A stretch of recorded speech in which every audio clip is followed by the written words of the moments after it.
आज हम लोग चर्चा करने वाले हैं इंडस्ट्रियल सेफ्टी एंड मेजर्स के बारे में। और इस चर्चा को आगे बढ़ाने के लिए हमारे साथ हमारे एक्सपर्ट, इस फील्ड के विद्यार्थी, इस फील्ड के एक अच्छे माहिर विद्यार्थी बोल सकते हैं आप, जिन्होंने गहरा अध्ययन किया है इस फील्ड के ऊपर, मौजूद है रंजन कुमार। तो हम आगे बढ़ाएंगे इस सिलसिले को। सबसे पहले स्वागत है आपका। तो सबसे सबसे पहला क्वेश्चन मेरा ये है कि सेफ्टी से आप क्या समझते हैं?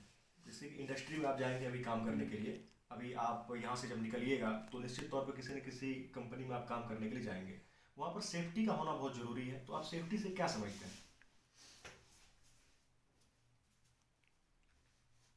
सेफ्टी से हम यही समझते हैं, जैसे जैसे कोई भी ह्यूमन कोई फैक्ट्री में काम कर रहा है, इंडस्ट्री में काम कर रहा है, वहाँ पर सारी जो मशीनरी मशीनरी इक्विपमेंट है और अदर अदर जैसे केमिकल इफेक्ट, अलग अलग इंडस्ट्री, आयरन केमिकल इंडस्ट्री और और जो भी इंडस्ट्री मतलब मेडिकल, वहाँ मौजूद है, आप कहना चाहते हैं वहाँ पर?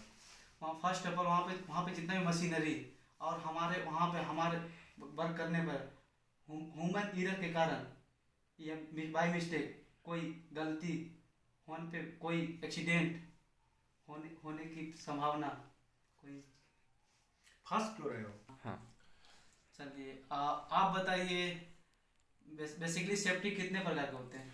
देखिए, मेरा मानना, मैं सेफ्टी को थोड़ा सा अगर एक्सप्लेन करना चाहूँ तो सेफ्टी तो कई टाइप्स के हो सकते हैं। फॉर एग्जांपल, पहले हमें कंपनी पर जाना होगा, कंपनी किस हिसाब के। फॉर एग्जांपल, कोई मैकेनिकल फैक्ट्री होती है, कोई केमिकल के ऊपर बेस्ड होती है, कोई अन्य चीज़ों के ऊपर काम करती है, तो वहाँ पर सेफ्टी के तरीके भी अलग हो सकते हैं। फॉर एग्जाम्पल, वोमेन्स के लिए अलग सेफ्टी होती है, मेन के लिए अलग सेफ्टी होती है। आप बोलेंगे इसमें क्या सेफ्टी में डिफरेंस है?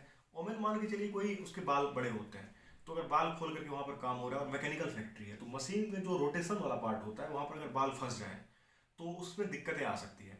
दूसरी बात, अगर दुपट्टा के साथ कोई लड़की या महिला काम कर रही है तो उसको भी वहाँ प्रिकॉशन बरतना चाहिए। इसके अलावा जो केमिकल बेस्ड फैक्ट्री होती है, वहाँ पर सेफ्टी को अगर बचाना हो, सेफ्टी करना हो, तो सेफ्टी के लिए सबसे दो तीन तरीके हो सकते हैं कि वहाँ पर ग्लव्स का यूज आप कर सकते हैं, आई ग्लासेज आपकी होनी चाहिए। रेडिएशन वाले जगहों पर अगर देखा जाए तो मुख्य रूप से कहा जाता है कि डेली रूटीन चेकअप होना बहुत जरूरी है कि वहाँ पर कितने रोंटजन रेडिएशन मौजूद है। कोई अगर वो साउंड वाइब्रेशन वाली कंपनी है तो वहाँ पर साउंड के लिए कानों की प्रोटेक्शन होना बहुत जरूरी है। इसी प्रकार से हम बोल सकते हैं कि अलग अलग कंपनियों में सेफ्टी मेजर्स अलग अलग तरीके से अप्लीकेबल हो सकते हैं। इसके अलावा मैं आपसे इस कड़ी में और भी थोड़ा जानना चाहूँगा हेजार्ड्स के ऊपर। आप हेजार्ड्स के बारे में क्या कहना चाहते हैं? हेजार्ड का मतलब खतरा होता है। तो हेजार्ड का मतलब बेसिकली यही होता है, जैसे जैसे कोई भी आदमी कोई फैक्ट्री में काम कर रहा है, कोई काम कर रहा है आदमी, उस जैसे कोई मशीनरी चल रहा है रोटेशन वाला, आप जो बताया अभी रोटेशन में, उस समय हमारे जो हम वहाँ के जो मेंबर जो काम कर रहे हैं, बेसिकली उन्हें ध्यान रखना चाहिए, जो वहाँ का स्टाफ है, कि कोई मशीन में हमारे। बहुत अच्छा, आप बता रहे हैं, बहुत अच्छा। वहाँ पर वो दुर्घटना उसके वजह से ना हो, ना अपने हिसाब से उनको काम करना चाहिए। तो फायर ट्रायंगल जैसे कि आप इसमें पढ़ते हो, हाँ, इसमें जो क्या क्या चीज़ें होती हैं थोड़ा मैं आपसे बेसिकली जानना फायर ट्रायंगल में तीन तीन चीज़ें होते हाँ, हैं।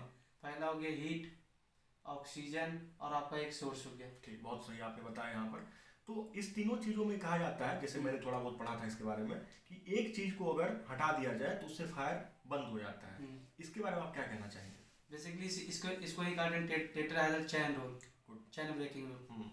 इससे बेसिकली क्या, एक एक अगर कोई भी फ्लेम आग लिया है, इसमें आप ऑक्सीजन को रोक दीजिएगा, तो वहाँ बिना ऑक्सीजन का फ्लेम जल ही नहीं सकता है। मेन बेसिकली इसमें फायर टेक्निक में होता है, जैसे कोई भी सोर्स को आप ब्लॉक करना होता है। इसके अलावा एक दो पॉइंट और भी है, जैसे फैक्ट्री एक्ट 1948 है, हाँ, इसमें दो तीन बातें अगर बताना चाहें आप तो बता सकते हैं। फैक्ट्री 1948 बेसिकली ये रिलेट करते हैं, जैसे कोई भी 98 से पहले से कंपनियां जैसे लीगल इनलीगल की तरह से बहुत सारे छोटे बड़े कंपनी चला रहे थे। उस 1948 आने का मतलब, इसके कहने का मतलब ये है, जैसे जैसे कोई भी वर्कर यहाँ पे काम कर रहे हैं, उसके लिए पहले सेफ्टी इक्विपमेंट होना जरूरी है। और हमारे वुमेन्स के लिए 20 केजी से एबव वेट लिफ्टिंग के लिए नहीं हो, और हमारे वहाँ पे सेफ्टी इक्विपमेंट जरूरी होने चाहिए। और इसको लाने के लिए जैसे आप बता रहे हैं, मैं थोड़ा सा इसमें और आगे बढ़ाना चाहूँगा इन कड़ियों को। फैक्ट्री एक्ट का मतलब सिंपल है कि सेफ्टी प्रिकॉशन के लिए इस एक्ट को लाया गया था। इसके अलावा सेफ्टी प्रिकॉशन के अलावा इसमें एक हायरार्की बनी होती है, किस हिसाब से सेफ्टी होनी चाहिए। फॉर एग्जाम्पल 10 एम्प्लॉय से ज़्यादा किसी कंपनी में अगर कोई व्यक्ति काम कर रहे हो तो वहाँ पर फैक्ट्री एक्ट 1948 अप्लीकेबल होता है। इसके थ्रू एक फैक्ट्री इंस्पेक्टर वहाँ पर हायर किया जाता है, जो फैक्ट्री इंस्पेक्टर छोटे छोटे कामों का रिपोर्ट देखता है। इसके अलावा यहाँ पर फर्स्ट एड की सुविधाएं बहुत होनी चाहिए। फॉर एग्जाम्पल मेडिकल चेकअप की सुविधा होनी चाहिए, एम्बुलेंस की सुविधा होनी चाहिए, फायर के लिए वहाँ पर इक्विपमेंट लगे होने चाहिए, या खिड़की दरवाजे खुले होने चाहिए, हवा की मौजूदगी होनी चाहिए, स्वच्छ वातावरण एक होना चाहिए। ये सब बातें फैक्ट्री एक्ट 1948 सुनिश्चित करता है। इसके अलावा महिलाओं की स्थिति में उनको, जैसे आपने बताया भी 20 kg से ऊपर का वेट उठाने के लिए नहीं होना चाहिए, क्योंकि अगर महिलाएं उतना ज़्यादा वेट उठाएंगी तो दिक्कतें आ सकती हैं। पुरुषों के लिए 50 kg का क्राइटेरिया फिक्स किया गया है।